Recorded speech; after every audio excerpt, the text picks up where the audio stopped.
Gelmişəm meyxananın bağlı yığıb gətirmişəm. Hər birin rəncini kortaqlı yığıb gətirmişəm. Sözə var müştəri namərdə aman verməmişəm. Mən sözün xəncəri namərdə aman verməmişəm. Göz açandan bəri namərdə aman verməmişəm. Yaxşılar üçün gözümün yağını yığıb gətirmişəm. Bəlkə də lütf eləyib gəl bizə peyğəmbərimiz. Var elə küllərimiz yoxdur bizim bənzərimiz. Sönmüyor soldu bizim müşfiqimiz, cəfərimiz.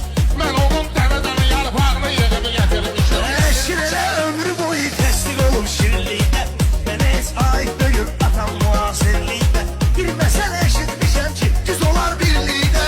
Əlimin 5 dənə barmağını yığıb gətirmişəm. Mən özüm savda kimi xoşlamışam savdələri.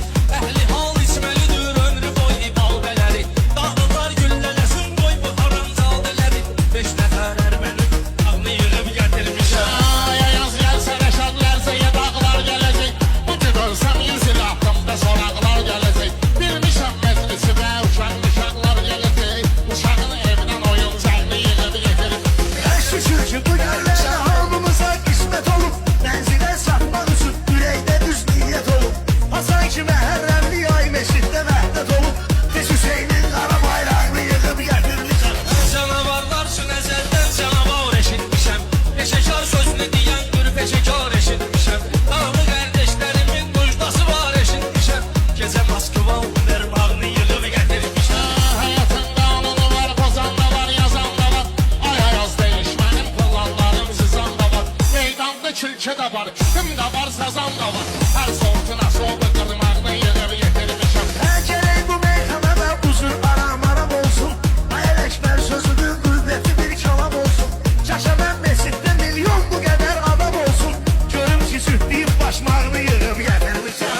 Bu gözəl toylara meyxana sənətkarı düşüb. Belə bir söz demişəm tarixə bir barı düşüb. Kim mənimlə deyişib axırda şalvarı düşüb. Birinci şalvarının bağını yığıb gətirmişəm. Taze ad istəmirəm, taze damadlanmağımı. Hazıram həmişə elmi ilə savadlanmağımı. Qoymaram bunları meydanda qanadlanmağımı. Məməm Bakıda sancağını yığıb getirmişəm. Bir savab biri də günahla üstümüzə gəlib. Hərəsi bir cür olan tamahla üstümüzə gəlib. Hansı şair ki bizim silahla üstümüzə gəlib. Sökmüşəm silahını çaxmağını yığıb gətirmişəm. Xiridarlar